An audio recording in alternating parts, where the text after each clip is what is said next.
turista, or should we say, Salam Tourist! At bago tayo magsimula sa ating paglalakbay, hayaan niyo po akong batiin kayo. Maligayang pagdating sa Iran! I'm your tourist, o maaari niyo akong tawaging Ate Margin, ang inyong tour guide ngayong araw. Sa ngalan ng ikalimang pangkat Travel and Tours, gusto kong malugod kayong tanggapin sa ating tour. Habang tayo ay patungo sa ating destinasyon, nais ko sanang maglaan ng ilang minuto upang ipakilala sa inyo ang mga lugar. Ang Iran ay isang multicultural na bansa na may maraming grupo ng etniko at wika. Ang pinakamalaki ang bansang Persians na may 61%.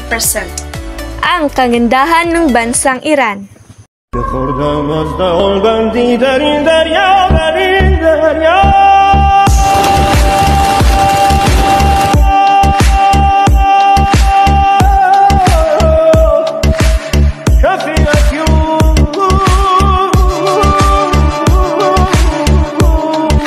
Ang Iran ay isang sobrang underrated na bansa na may malalim na kasaysayan, napakabait na mga tao, at napakagandang arkitektura.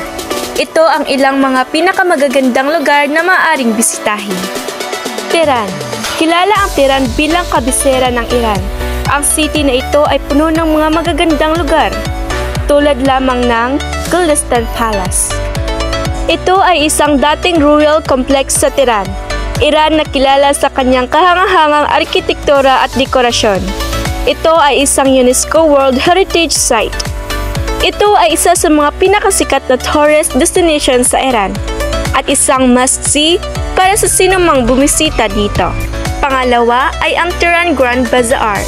Ito ay isang sinaunang historikal na pamilihan sa Tehran. Ito ay isang mahalagang lugar ng kalakalan at komersyo na nagpapakita rin ng malalim na kasaysayan at kultura ng Iran. Ang Grand Bazaar ay kilala rin sa kanyang mga librento ng mga tindahan, mga kalye at mga palengke na nagbibigay ng isang kahangahangang karanasan para sa mga turista at lokal na mamimili. At ang pangatlo ay ang National Museum of Iran. Ay ang pangunahing institusyon sa Iran na nagtataglay ng mga koleksyon ng sinaunang at medieval na artefaktong mga archaeological at pangkasaysayan. Ang pangalawang dapat mong bisitahin sa Iran, ang Shiraz, ay kilala sa mga magagandang harden at historical sites. Ang ilan sa mga dapat bisitahin dito ay ang Iram Garden. Ang Iram Garden ay kilala sa kanyang magandang mga harden, mga halaman, mga fountain at mga puno. Ito ay isang tanyag na destinasyon para sa mga turista at lokal na mamayan na nagnais na mag-relax at mag-enjoy sa kagandahan ng kalikasan. At marami ka pa rin pupuntahan sa Shiraz, kagaya lamang ng Fakir Mosque at Persepolis. At ang pangatlong pwede mong bisitahin sa Iran ay ang Kerman. Ang Kerman ay kilala sa mga tradisyonal na Iranian, architecture at mga historical landmarks. Pang-apat ay ang Isfahan. Ang Isfahan ay isa sa mga pinakamagagandang lungsod sa Iran na may mga stunning na arkitektura at mga public square. Pang-lima ay ang Yazd. Ang Yazd ay kilala sa mga wine cultures at mud brick houses. Isa ito sa mga oldest town sa mundo na mga well-preserved architecture.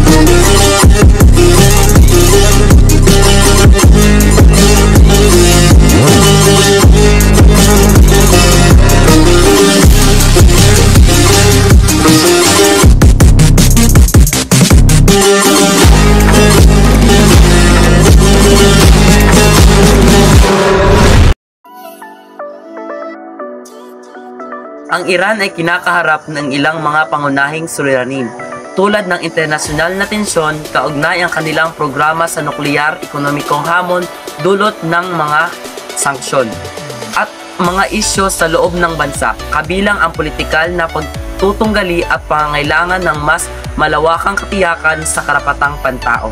Suliraning kinakaharap ng bansang Iran. Ang bansang Iran ay kinakaharap ng iba't ibang suliranin, kabilang ang mga isyu sa politika, ekonomiya at relasyon sa ibang bansa. Kasalukuyang hamon sa kanilang ekonomiya ay bahagi ng mga internasyonal na sanksyon na inilipat laban sa kanila. Bukod dito, may mga usapin din sa loob ng bansa, tulad ng politikal na tensyon at mga hakbang para sa makatarungan at inklusibong pamahalaan. Mga isyu patungkol naman sa kasarian. Dalawang bansa lamang ang pinaniniwalaang magpapataw ng parusang kamatayan sa mga pinagkasundoang gawaing sexual ng parehong bansa, ang Iran at Afghanistan. Batas sa kasarian ng Iran. Sa Iran, ang mga batas hinggil sa kasarian ay malalim na naaayon sa interpretasyon ng Islam, partikular na sa ibang bansa gaya ng Shia Islam na siyang pangunahing reliyon sa bansa. Batay sa isyu ng pangkasarian sa Iran, may mga kaso ng diskriminasyon at paglubag sa karapatang pantao na nauugma sa isyu ng pangkasarian sa ilalim ng batas na ito at sa ilalim ng bansang Iran. Ito ay tinatawag at pinag-uusapan sa iba't ibang larangan. Ayon sa Islamic Republic of Iran 1979, ang batas sa pananamit na nagtatakda ng maingat na patakaran sa pananamit, partikular na sa mga kababaihan. Alam niyo ba na ang mga Iranians ay mainit na tumatanggap ng mga bisita o mga taong nagbabakasyon sa kanilang lugar? Hinahandugan din nila ito ng presentasyon ang kanilang mga bisita. Gamit ang mga tradisyonal na instrumento, iimbitahin din nila ito sa kanilang mga tahanan upang magsasalo sa isang kainan at ikaw ay kanilang hahandugan ng inumin. Ginagawa din nila ito upang maipakita nila ang respeto sa kanilang mga bisita at itong mga gawain na ito ay kanilang kultura. Alam niyo ba na simula noong revolusyon noong 1979, ang mga kababaihan ay mayroon ng mga oportunidad sa iba't ibang larangan. Naging malaking bahagi ng revolusyong ito ang partisipasyon ng mga kababaihan sa mga demonstrasyon upang tuluyang iwaksi ang monarkiya at nagbigay ng oportunidad sa larangan ng edukasyon maging sa posisyon sa kanilang gobyerno. Kultura ng Persia na ngayon tinatawag na Iran ay may pinakamayamang pamana ng sining sa kasaysayan ng mundo at sumasaklaw ng maraming mga disiplina kabilang na ang arkitektura, pagpipinta, habi, kalig, at rapiya at iba pang kontemporaryong sining. Ang pagkakaroon ng kultura ng isang bansa ay nagsisilbing importanteng bahagi ng pagkikinlanlan sa isang bansa. Ang kultura ng mga Iranian sa Iran ay hindi malilimutan ng susunod pang mga henerasyon sapagkat ito ay mananatili sa kanilang puso't isipan. Isa sa kinahihiligan ng mga Iranian ang sining na pinakasikat na obra ng Abbas Rustamian sa larangan ng sining na umani ng maraming papuri at naging daan upang mas makilala pa si Master Abbas. Karaniwang nakabase ang kanyang obra sa kultura ng kanyang pinagmulang bansa. Relihiyon. Relihiyong Zoroastrianismo na nakabatay sa mga katarungan ng propetang si Zoroaster. May dalawang yugto ang kasal sa Iran.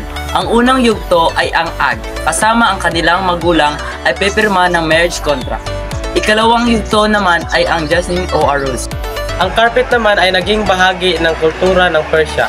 Ang mga taga-Persia ay isa sa mga taong may unang naghabi ng carpet sa ating kasaysayan. Ang mga pagkain naman dito ay isa sa mga sinaunang pagkain sa buong mundo. Ang tinapay na isa sa pinaka-importanteng pagkain dito sa Persia.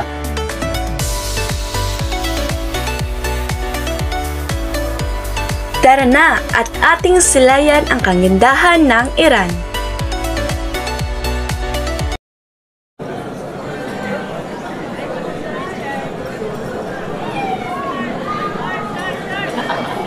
Daming mapuntahan dito sa bansang Iran. Sa timog kanlurang Asya, matagpuan ang Persya. Tara na't mamasyal sa lungsod ng Isfahan. Magandang tanawin, lalo na sa Tehran. O kay gandang Iran, dapat ay ating igalang ang kanilang kaugalian at kasuotang iningatan. Tara na pumunta sa Iran, marami kang matutuklasan. Iram Garden, Golestan Palace, bisitahin at igalang ang kagandahan ng Iran. Pangkasarian, isang hamon sa lipunan, babae o lalaki man, lahat ay may karapatan. Dapat magkaisa at ito'y ilaban sa trabaho, edukasyon at kalayaan.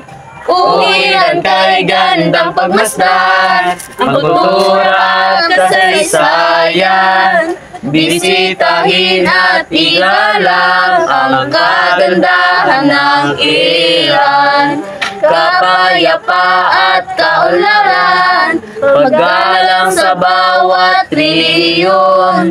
O Iran kay gandang pagmasdan, modelo ng kabutihan, ang kagandahan ng Iran.